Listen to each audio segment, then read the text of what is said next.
I still remember the first time I saw Ryan, that lazy North Carolina afternoon when the air smelled like cut grass and cheap coffee, and the sunlight poured through the windows of the campus library. He was sitting across the table from me, tapping his pen against a notebook, eyes half lost in a statistics problem he clearly didn't understand. I laughed quietly because I'd been staring at that same page for 10 minutes myself. That's how it started. Two tired college kids drowning in caffeine and numbers. He looked up, caught me smiling, and grinned back in that shy, crooked way he always did when he wasn't sure if he was being charming or awkward. I guess that was part of what hooked me, his unpolished kind of sweetness. Like he wasn't trying to impress me, but somehow did anyway. We started talking between assignments, sharing notes, complaining about professors. Soon, those study sessions turned into late-night pizza runs, then long walks across campus, then a kind of love that sneaks up on you so softly, you don't even realize you've fallen until it's too late to stop. Those years were the kind of beautiful chaos I didn't know I'd miss one day. Ryan and I used to sit on the steps outside the dorms at 2 in the morning, watching the sprinklers turn the football field into mist while we talked about everything, our dreams, our families, the kind of people we wanted to become. I told him I wanted to work in design, to create things that made people feel something. He said he just wanted a job that didn't crush his soul. He used to call me M, the way no one else did, and it felt like something sacred, like my name belonged only to him. I'd trace the outline of his hand with my finger when we sat close, memorizing the warmth of him. When graduation came, he was the first one to find a real job, a tech gig in Raleigh. I still had a semester left, but we promised each other we'd make it work. And we did. We spent weekends driving back and forth, trading exhaustion for love, surviving on cheap takeout and phone calls that stretched into midnight. Looking back, that distance only made me want him more. It built a hunger I thought would last forever. After I finally graduated, I packed up everything I owned, 2 suitcases and a coffee maker, and moved in with Ryan. Our first apartment was small, barely big enough for the both of us, but it felt like a dream come true. The walls were thin enough that we could hear our neighbors fighting or making up, sometimes both. But we didn't care. We made that space ours. He'd come home from work tired but still smiling, and I'd be waiting with dinner or a bottle of wine, pretending I knew how to cook. We'd sit on the couch, watch rewinds, argue over movie endings, then fall asleep tangled up in each other like we were trying to hold the world together with our arms. There were nights we couldn't stop laughing, mornings we couldn't get out of bed. I'd look at him and think, this is it. This is the life everyone dreams about. I didn't realize then how fragile happiness really is. How easy it is for something perfect to start cracking from the inside before you even notice. But even in those early days, there were tiny moments I can't ignore now. Small things that back then felt meaningless, like the way he'd go quiet whenever I texted during dinner, or how he'd watch me too closely when I'd say I was going out with friends. I thought it was just love, or maybe worry. Once I found him scrolling through my phone, pretending he was looking for a recipe I'd saved. I laughed it off, made a joke about jealous boyfriends, and he looked embarrassed. He said, "I just worry about losing you." And I believed him because I loved him, and because the idea of him not trusting me felt impossible. I told myself all couples had moments like that. Still, there were nights when his silence felt heavier than the air in our apartment. Like something unspoken hung between us, waiting for the right moment to break free. Then life started to shift the way it always does when people grow up. Ryan got promoted at work. I started freelancing from home, taking design projects that barely paid the rent but made me happy. We talked about buying a house, about starting a family someday. I thought we were on the same path, but maybe I missed the signs. The tired look in his eyes, the way he'd linger by the door before leaving for work, the distance that crept into our routine like fog over a field. I'd catch him studying me sometimes, like I was a puzzle he couldn't solve. Once he asked, "You ever feel like something's off between us? I didn't know how to answer because, to me, love always has rough edges. You fight, you make up, you forgive. That's what I believed. But he just nodded like he already knew something I didn't, something that scared him. 4 years passed in that apartment before we finally bought a house. A small two-bedroom place with a backyard big enough for barbecues and dreams. The day we moved in, I felt like everything had come full circle. We painted the walls ourselves, left handprints in the fresh paint by accident, and laughed until our arms hurt. I remember thinking, this is the next chapter. We made it. But sometimes when we lie in bed, the silence between us didn't feel peaceful anymore. It felt like an echo of something I couldn't hear, but he could. I'd wake up in the middle of the night to find him staring at the ceiling, lost somewhere I couldn't reach. I thought maybe he was stressed from work, maybe tired, maybe bored. I'd tried harder, new outfits, new recipes, date nights. I thought love was something you could fix with effort. I didn't realize that sometimes it's not love that needs fixing, it's trust. Now, when I look back on those early years, I still see all the beauty before the storm. I see the laughter, the road trips, the way he used to kiss my forehead before leaving for work. But I also see the cracks, the doubt in his eyes, the quiet questions he never asked out loud. Maybe love isn't always about how it starts, but how it survives the test of silence. Because that's what it became for us. A slow, quiet unraveling beneath the sound of ordinary life. I didn't know then that Ryan was already doubting me, already listening for ghosts that weren't there yet.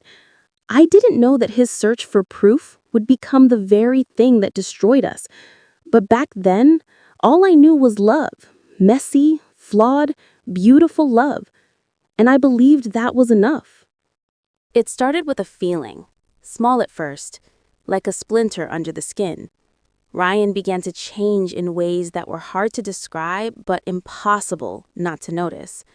He was quieter, sharper around the edges. He used to fill the apartment with stories about work or random facts he'd picked up from podcasts. Now, he barely spoke unless I asked a question first. Sometimes I'd catch him watching me from across the room. Not lovingly, but like he was studying a stranger. I'd ask if something was wrong, and he'd say, just tired. But the way his eyes lingered told a different story. I thought maybe he was stressed. He'd just gotten more responsibility at his job, and the hours were brutal, so I tried to give him space. Still, I couldn't shake the feeling that something had shifted, something I couldn't name. It was like living with a ghost version of the man I'd once known, one that smiled at all the right times but wasn't really there. The first real sign came one Saturday afternoon while I was cleaning. Ryan had gone out to run errands and I was vacuuming near the bookshelf when I noticed a small black spot behind the row of photo frames. I reached for it, thinking it was a screw or a piece of plastic. When I pulled it out, it looked like a tiny pin with the blinking red light at the bottom. I froze. I didn't know what it was at first. It looked like something you'd see in a spy movie. When Ryan came home later, I asked casually, "Hey, do you know what this is?"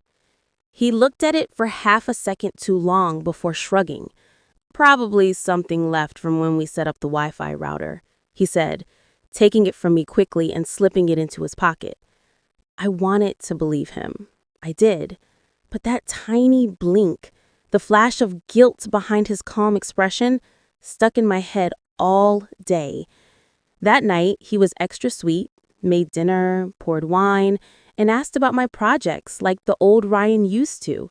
For a few hours, everything felt normal again. But the next morning, when I went to make coffee, that same unease returned, like someone was whispering in my ear that something wasn't right. Over the next few weeks, the feeling got stronger. Sometimes when I was home alone, I swore I could feel eyes on me. I'd be sketching designs at my desk and suddenly get the urge to check every corner of the room. Once, I caught myself talking out loud to fill the silence, just so it didn't feel like someone was listening. I started wondering if I was losing my mind. Maybe I was just paranoid. Maybe the stress of freelancing and bills and grown-up life was finally catching up. But then one night, when Ryan went to take out the trash, I opened the drawer where he kept his old tech stuff. Tucked between a tangle of wires was another tiny black recorder. Same kind, same blinking light. I stared at it for a long time before switching it off. My heart was pounding so hard I could hear it in my ears. He'd been recording me. There was no other explanation. That realization hit like a punch to the chest. I didn't know whether to cry or scream or laugh. The man who once held my face and told me I was his world now didn't even trust my silence. When he came back inside, I couldn't say a word. I just watched him move around the kitchen like nothing had happened, humming softly under his breath. I didn't confront him, not then. I wanted to understand why first. So, instead, I left the device where it was and started playing my own quiet game. I made mental notes of where he'd been looking, where he might have hidden more. I cleaned the house from top to bottom and sure enough, found another one, behind the living room clock. My stomach twisted when I realized he'd probably been listening to everything. My phone calls with friends, my work meetings, my off-key singing when I thought I was alone. I started imagining him sitting there, replaying my life like a radio show he couldn't turn off. The betrayal felt worse than anything I could have prepared for. Not because he doubted me, but because he didn't ask. He didn't talk. He just listened in the dark, waiting for me to fail him. So, I decided if he wanted to listen, I'd give him something to hear. It wasn't revenge at first. It was self-defense, or maybe desperation. I invited a friend over one afternoon just to talk. We chatted about work, relationships, random things, and I made sure to mention how things have been weird with Ryan lately, how I feel like he doesn't see me anymore. I wanted him to hear that. I wanted him to know that his silence had become a wall. After that, I started speaking out loud even when no one was around, about my day, about how I missed him, about how I didn't know what was happening to us. I knew he'd be listening. Maybe, I thought, if he heard how much I still loved him, he'd stop being afraid. But nothing changed. In fact, he grew even colder, like my words were fuel for his suspicion instead of proof of my love. That's when I realized, once trust breaks, it doesn't bleed, it rots. Weeks turned into months. The apartment felt smaller every day, filled with invisible wires and unspoken accusations. Sometimes I'd catch my reflection in the mirror and barely recognize myself. Eyes always darting, smiles stretched thin. I missed who we were before all this. I missed the version of Ryan who laughed at stupid jokes and made pancakes at midnight. Now, he looked at me like a riddle he needed to solve, not a person he wanted to hold. One night, I finally asked, "Do you think I'd ever hurt you?" He didn't answer right away, just stared at me with that tired, haunted look. "I don't know anymore," he said softly. That broke something in me. Because even though he was the one who planted the doubt, I was the one paying for it. I went to bed that night wondering how love could twist into fear so easily, how the person you trust with your life could become the one you hide from in your own home. Now, when I think about that time, it feels like watching a slow-motion car crash, everything happening too fast and too quietly. I wish I could say I confronted him sooner, demanded answers, but part of me was still hoping the man I loved would come back on his own. Instead, what I got was distance, suspicion, and the sound of my own voice echoing through the static of his recordings. Maybe that's what love becomes when fear takes over. Just noise, distorted and hollow.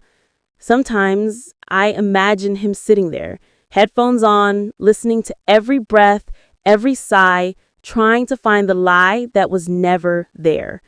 And I wonder if he ever realized the truth, hiding in all that silence, that I was faithful, that I was his, and that the only secret I ever kept was how lonely it felt to be loved by someone who couldn't believe in me anymore. The night I finally confronted Ryan didn't feel like a scene from a movie. It felt ordinary, quiet, and strangely heavy. The air in the apartment was thick with summer heat and unspoken words. I'd spent weeks pretending everything was fine, telling myself I needed the right moment, that maybe he'd confess on his own.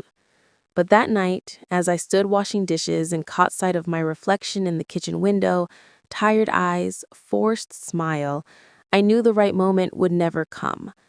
When he walked through the door, I didn't even wait for him to set his keys down. "How long have you been recording me?" I asked. My voice came out calm, almost too calm, like I'd practiced it.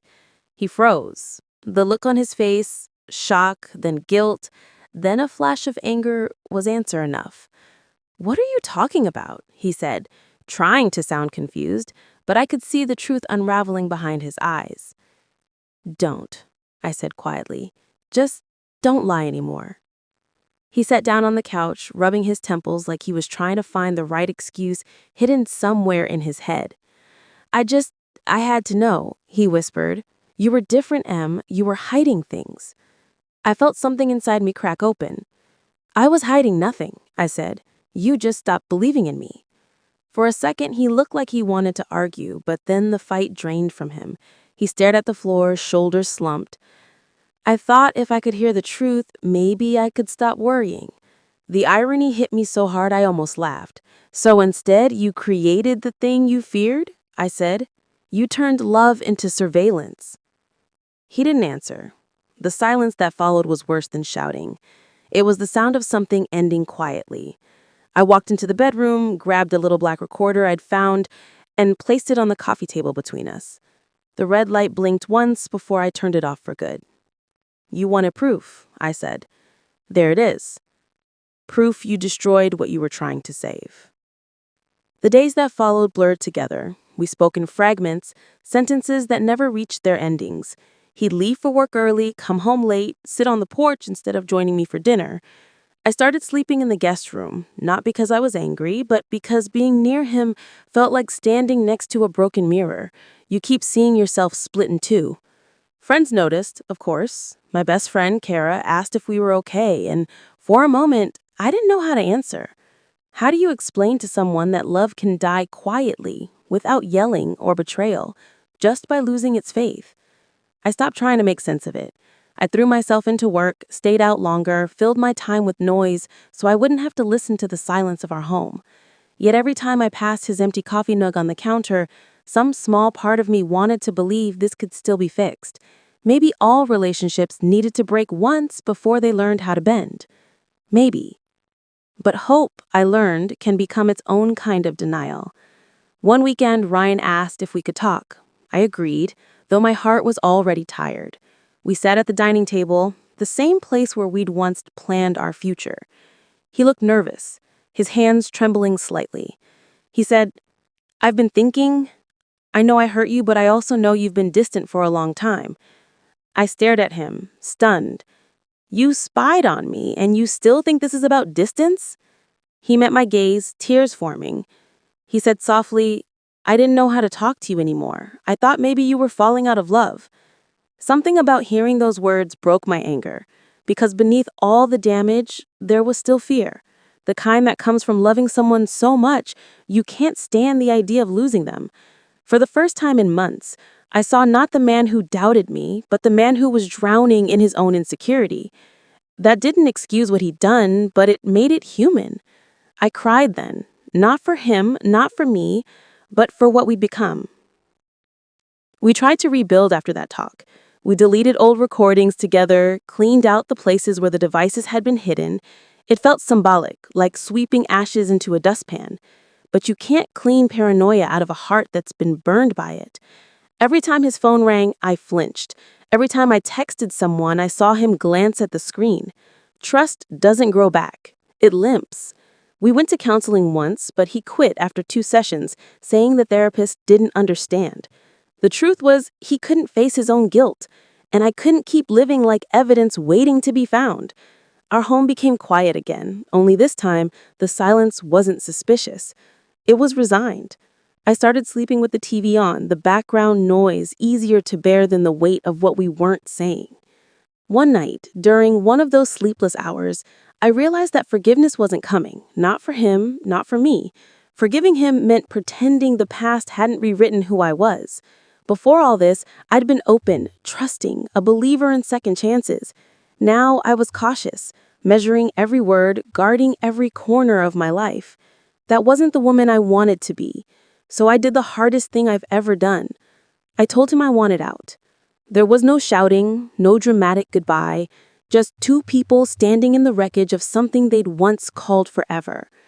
He nodded slowly like he'd known this was coming. He said, "I'm sorry," again, voice barely a whisper. "I know," I replied, because that's all there was left to say. When I finally packed my things, the apartment looked bigger than I remembered, emptier too. As I closed the door behind me, I realized that endings don't always come with closure. Sometimes they're just quiet acknowledgments that the story has run its course. I didn't hate him. I didn't love him either. Not in the same way. What remained was something softer, sadder. Gratitude for what had been good and acceptance that even good things can go wrong. Driving away that night, I glanced in the rearview mirror and saw our old balcony light still glowing. For a second, it looked like a signal. One last flicker of what we used to be. I smiled through the tears, knowing I wouldn't look back again. After the confrontation, silence became the loudest sound in the house. Ryan slept in the guest room for a week, then stopped coming home before midnight. When he did, he'd drop his keys on the counter like a man clocking in for a shift he hated. I told myself I didn't care, that he'd broken something too deep to repair. But every night I still caught myself listening for his footsteps, hoping the door would open and we'd somehow remember how to talk again. The truth was, I was angry and lonely at the same time, a combination that burned slow. Friends told me to leave, to start over somewhere new, but I wasn't ready to let our history become just a cautionary tale. I wanted closure, not escape. I wanted to understand how love could go from laughter to surveillance, from trust to suspicion, without either of us seeing it happen. I tried to rebuild small pieces of normal life. I took more freelance projects, joined a local art co-op, started biking to the studio instead of driving. Creating helped. It gave my hands something to do when my mind spiraled. Ryan and I spoke only through brief text messages about bills or the mortgage. The distance between us was almost polite. Two strangers managing logistics. One afternoon, I found a box of old photos while cleaning. Us at graduation, at the lake, at that cheap diner we used to love. Our smiles looked too real to belong to the same people we'd become. I sat on the floor and cried for both of us, for the versions of Emily and Ryan who hadn't yet learned what distrust tastes like. Later that night, he came home early. We stood in the kitchen, surrounded by quiet. "I listened to those recordings again," he said finally. My stomach turned. "I realized what I was really hearing wasn't proof," he added. "It was my own fear playing back at me." For the first time in months, I saw tears in his eyes. And for the first time, I didn't feel triumphant. I just felt tired. After that, we tried therapy. It wasn't romantic or cinematic. It was awkward, full of pauses and half-truths. The counselor said trust doesn't regrow. It has to be replanted. Some days it felt possible. Other days I could barely look at him without remembering the blinking red light. Ryan admitted that loneliness and insecurity had built up until paranoia felt like protection. Hearing that hurt, but I understood. I'd spent those same months building invisible walls of my own. Therapy forced us to say things we'd avoided, that I felt watched, that he felt abandoned, that neither of us had asked for help before it was too late. The sessions didn't fix us, but they made the silence less sharp. We started to speak again, if only to untangle what we'd become. Yet every time his phone buzzed, a part of me still flinched. Every time I laughed too loudly, I wondered if he was listening for hidden meaning. Love survived, but only in fragments. By spring, we both knew the marriage had changed beyond recognition. We didn't hate each other. We were just exhausted from trying to prove we weren't enemies. One morning over coffee, I told him I wanted to move out for a while. He nodded like he'd been expecting it. We split things gently. He kept the house. I took the studio lease downtown. When I packed, he helped carry boxes to the car, and for a moment, it almost felt like the beginning again. Two young people moving somewhere new, full of plans. But this time, there were no promises, only quiet understanding. "I'm sorry, Em," he said before I drove away. I wanted to say me too, but the words caught in my throat. Sometimes forgiveness doesn't arrive in speeches. It slips in later when you're alone and realize the anger has finally stopped keeping you warm.